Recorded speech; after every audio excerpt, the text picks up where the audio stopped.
بسم اللہ الرحمن الرحیم۔ یوں تو ہر دن ایک دن آتا ہے، لیکن کبھی کبھی ایسا دن بھی آ جاتا ہے جو دل کو دہلا دینے والا، ہوش و حواس کو اڑا دینے والا، چلتے قدم کو تھما دینے والا، بولتی زبان پر تالا لگا دینے والا، آنکھوں کو کھیرا کر دینے والا اور سارے وجود پر سبتا طاری کر دینے والا ہوتا ہے۔ انہی دنوں میں سے ایک دن شہادت حسین رضی اللہ تعالی عنہ کا دن ہے۔ مفسر قرآن حضرت مولانا مفتی شفیع صاحب نور اللہ مرقدہ اپنی کتاب شہید کربلا میں لکھتے ہیں کہ یہ واقعات ایک خونی دریا ہے جس میں داخل ہونا، انٹری مارنا آسان نہیں ہے۔ میں کہاں کرتا ہوں جب اس خونی دریا میں جوش اور ابال آیا ہے تو آسمان اور اس کا سورج بھی متاثر ہوئے بنا نہ رہ سکا۔ ابن اسیر رحمت اللہ علیہ نے لکھا ہے کہ حضرت حسین رضی اللہ تعالی عنہ کی شہادت کے بعد 2-3 مہینے تک فضا کی یہ کیفیت رہی کہ جب بھی سورج طلوع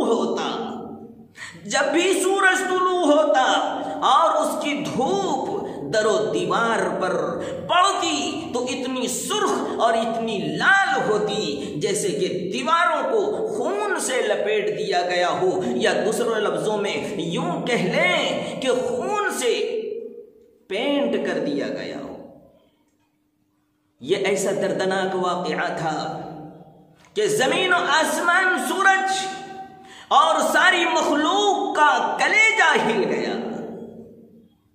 آج میں صرف شہادت حسین رضی اللہ تعالی عنہ کی تھوڑی سی جھلک دکھانا چاہتا ہوں۔ 10ویں محرم الحرام ہے، جمعے کی رات ہے، مہلت کی رات ہے، وصیت، نصیحت، عبادت کی رات ہے۔ حضرت امام حسین رضی اللہ تعالی عنہ نے مولا کو منانے میں جو کچھ مانگنا تھا مانگ لیا، جو کچھ سنانا تھا سنا لیا، جو کچھ دکھانا تھا دکھا دیا، جو کچھ بتانا تھا بتا دیا۔ جب صبح کی نماز سے فارغ ہوئے تو عمر بن سعد اور اس کا لشکر سامنے تھا۔ حضرت امام حسین رضی اللہ تعالی عنہ نے اپنے ساتھیوں 32 سواروں 40 پیادوں کے ساتھ صفیں درست فرمائی۔ حضرت امام حسین رضی اللہ تعالی عنہ نے اپنے بدن پر لڑائی کا ہتھیار لگایا ہے، ہاتھوں میں تلوار ذوالفقار لی ہے، گھوڑے پر سوار ہوئے ہیں اور یہ عربی مجاہد للکارتے ہوئے دشمنوں کی فوج کی طرف متوجہ ہوتے ہیں اور ایک جھنجھوڑ دینے والا خطبہ دیتے ہیں کہ اے لوگوں سن لو، میرا نسب دیکھو، پھر اپنے دل میں غور کرو، کیا میرا قتل کرنا جائز ہے؟ میری عزت پر ہاتھ ڈالنا روا ہے؟ میں نواسا ہوں رسول اللہ صلی اللہ علیہ وسلم کا، میں نور نظر ہوں حضرت علی مرتضی رضی اللہ تعالی عنہ کا، میں لال ہوں بی بی بطول حضرت فاطمہ رضی اللہ تعالی عنہا کا۔ میں نے زندگی میں کسی کو قتل نہیں کیا، میں نے کسی کو لوٹا نہیں، میں نے کسی کو زخم نہیں لگایا ہے کہ جس کے قصاص میں تم مجھے قتل کرنا چاہتے ہو۔ لیکن خونی درندہ، لیکن خونی بھیڑیا کب سننے کو تھا، انسنی کر دی۔ اس کے بعد حضرت زہیر رضی اللہ تعالی عنہ آگے بڑھتے ہیں اور سمجھانے کی کوشش کرتے ہیں اور فرماتے ہیں اے ظالموں، شہادت حسین سے اپنے ہاتھ کو رنگین نہ کرو، یہ فاطمہ کے نور نظر انعام اور اکرام کا مستحق ہے۔ جب ذرا گفتگو طویل ہو گئی تو شمر الجوشن نے پہلا تیر پھینکا ہے. اس کے بعد حر بن یزید رضی اللہ تعالی عنہ آگے بڑھے کہ کسی طریقے سے معاملہ رک جائے، لیکن ان کی طرف بھی تیر پھینکا گیا. اب دونوں طرف سے تیروں، نیزوں، تلواروں کی بوچھار ہونے لگی، گھمسان کی جنگ ہونے لگی. ادھر بھی بہت مارے گئے، ادھر بھی بہت سے شہید ہو گئے. اب دشمنوں کی فوج حضرت امام حسین رضی اللہ تعالی عنہ کے قریب آ پہنچی تھی، اور حضرت امام حسین رضی اللہ تعالی عنہ کے چند ساتھی بچ چکے تھے. انہوں نے دل میں کہا کہ اب نہ ہم حضرت امام حسین رضی اللہ تعالی عنہ کو بچا سکتے ہیں، نہ خود بچ سکتے ہیں. لیکن جب تک جان میں جان ہے، بازو میں قوت ہے، حضرت امام حسین رضی اللہ تعالی عنہ کا ایک بال بھی اکھڑنے نہیں دیں گے، ایک بال بھی بیکا ہونے نہیں دیں گے. چنانچہ حضرت حنفی رضی اللہ تعالی عنہ آپ کی حفاظت کے لیے آگے بڑھتے ہیں. بہت لڑنے کے بعد وہ بھی شہید ہو جاتے ہیں. پھر حضرت زہیر رضی اللہ تعالی عنہ آگے بڑھتے ہیں. سخت جنگ کرنے کے بعد وہ بھی شہید ہو جاتے ہیں. اس کے بعد حضرت حر بن یزید رضی اللہ تعالی عنہ آگے بڑھتے ہیں، اور بہت مارا ماری کے بعد وہ بھی شہید ہو جاتے ہیں. اس کے بعد حضرت حسین رضی اللہ تعالی عنہ کے بڑے صاحبزادے علی اکبر رضی اللہ تعالی عنہ شعر پڑھتے ہوئے آگے بڑھتے ہیں اور بڑے کڑے کی مقابلہ کرتے ہیں. لیکن کمبخت مرہ بن منقذ نے نیزہ سے مار کر انہیں بھی ہلاک کر دیا. چند اور بدبخت آگے بڑھے، ان کے لاشوں کے ٹکڑے ٹکڑے کر دیے. حضرت امام حسین رضی اللہ تعالی عنہ آگے آتے ہیں، ان ٹکڑے لاشوں کو اٹھاتے ہیں، خیمہ کے پاس جا کر رکھتے ہیں. اس کے بعد قاسم بن حسن رضی اللہ تعالی عنہ آگے بڑھتے ہیں، کڑے کا ٹکر دیتے ہیں، لیکن عمرو بن سعد نے اسے تلوار مال کر ہلاک کر دیا. حضرت حسین رضی اللہ تعالی عنہ نے ان کے لاش کو بھی اٹھا کر اپنے بیٹے کے پاس، خیمے کے پاس، اہل بیت کے پاس جا کر کے رکھا ہے. اب حضرت امام حسین رضی اللہ تعالی عنہ وطن سے دور، قوم سے دور، برادری اور قنبہ سے دور، خوفناک جنگل میں، کربلا کے میدان میں، تپتے ہوئے ریت پر، سورج کی تیز دھوپ میں، بھوک پیاس کی حالت میں، بے یار و مددگار، تنے تنہا پڑے ہوئے ہیں. لیکن مسلمانوں یاد رکھو، یہ گلشن نبی کا شیر ببر تھا. حضرت علی مرتضی رضی اللہ تعالی عنہ کا ہنر پایا تھا. بی بی فاطمہ رضی اللہ تعالی عنہ کی دعائیں ملی تھی کہ جس طرف یہ شیر ببر رخ کرتا دشمنوں کے دانت کھٹے کر دیتے، جس طرف رخ کرتے ظالموں کے چھکے چھوڑا دیتے، جس طرف رخ کرتے دشمنوں کے پرخچے اڑا دیتے، جس طرف رخ کرتے خونی بھیڑیے کو تہس نہس کر دیتے. دشمنوں کے قدم ہل گئے تھے، قدم اکھڑ گئے تھے. انہوں نے سمجھا اب پار گھاٹ نہیں لگ سکتا.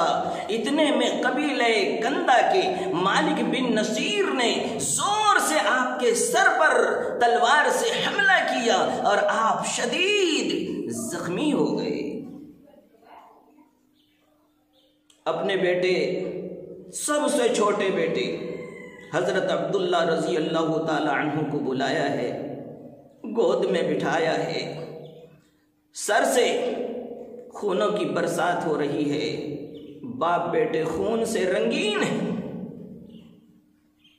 اتنے میں بنی اسد کے ایک بدنصیب نے اس معصوم بچے کو بھی ہلاک کر دیا۔ جب اس معصوم بچے سے خون کا فوارہ چھوٹا ہے، حضرت امام حسین رضی اللہ تعالی عنہ نے ان کا خون لیا اور زمین پر بکھیر کر پھیلا کر کہا، یا اللہ تو دیکھ رہا ہے نا، ظالموں سے ہمارا تو ہی بدلہ لے سکتا ہے۔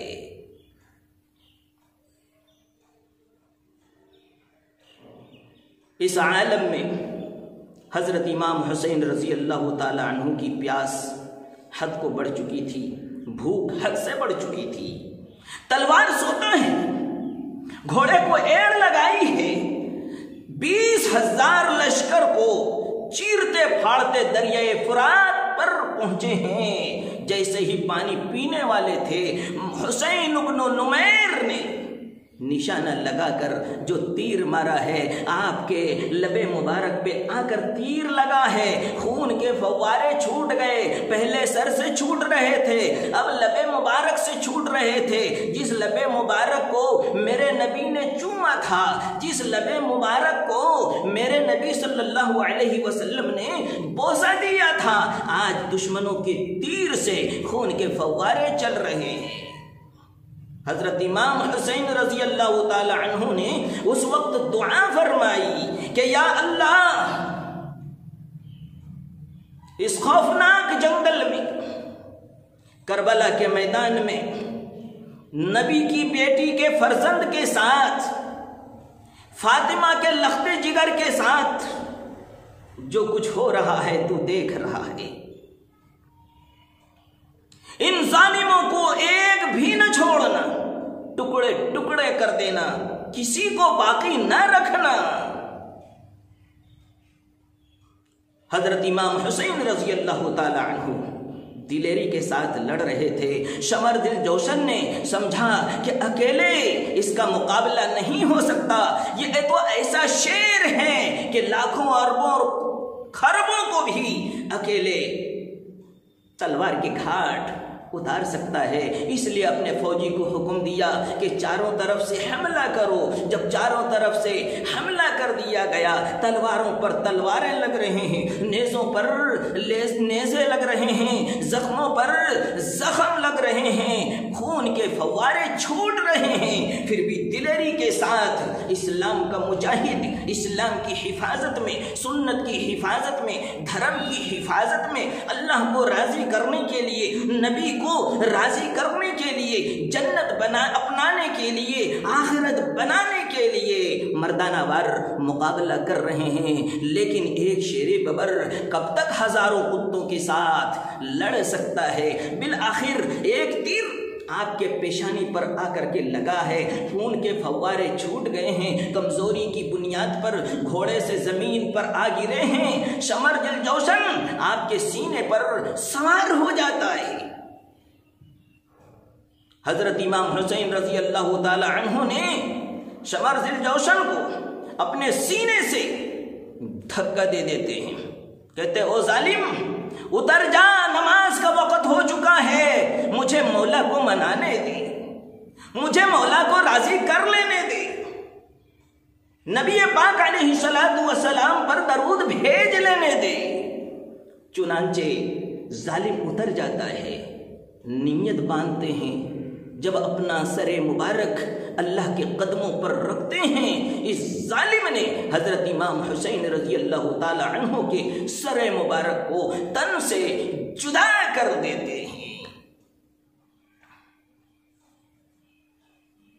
اس طرح سن 4 ہجری میں پیدا ہونے والے سن 61 ہجری میں 55 سال کی عمر میں 33 نیزوں اور 34 تلواروں کا زخم کھا کر اللہ کو راضی کرتے ہوئے دنیا سے رخصت ہو گئے اور جنت الفردوس میں اعلیٰ مقام پایا ہے۔ میرے دینی بھائیوں، ان تمام واقعات سے ہمیں سبق ملتا ہے کہ دکھ آئے تو صبر کرو، مصیبت آئے تو صبر کرو، راحت آئے تو شکر کرو، ہر حال میں اپنی نمازوں کو نہ چھوڑو، اللہ کو راضی کرنے میں لگے رہو، اللہ کو تلاش کرنے میں لگے رہو، آخرت بنانے میں لگے رہو۔ دنیا ہمیشہ طاقت صداقت سے ٹکراتی رہی ہے، لیکن اخیر میں سچائی کی جیت ہوئی ہے، جیسے کہ حضرت امام حسین رضی اللہ تعالی عنہ کی سچائی کی لڑائی تھی اور سچائی کی جیت ہوئی کہ آج تک ان پر درود و سلام بھیجا جا رہا ہے، دعائیں کی جا رہی ہیں، ثواب بھیجے جا رہے ہیں۔ اگر ہم بھی حق کی خاطر لڑیں گے، جیتے رہیں گے اور سنت کی حفاظت کرتے رہیں گے تو ہماری بھی دنیا بنے گی، آخرت بنے گی، اللہ راضی ہوں گے، رسول اللہ صلی اللہ علیہ وسلم کی شفاعت حاصل ہوگی۔ اللہ ہم سب کو قرآن و سنت کے مطابق عمل کرنے کی توفیق نصیب فرمائے، آمین یا رب العالمین۔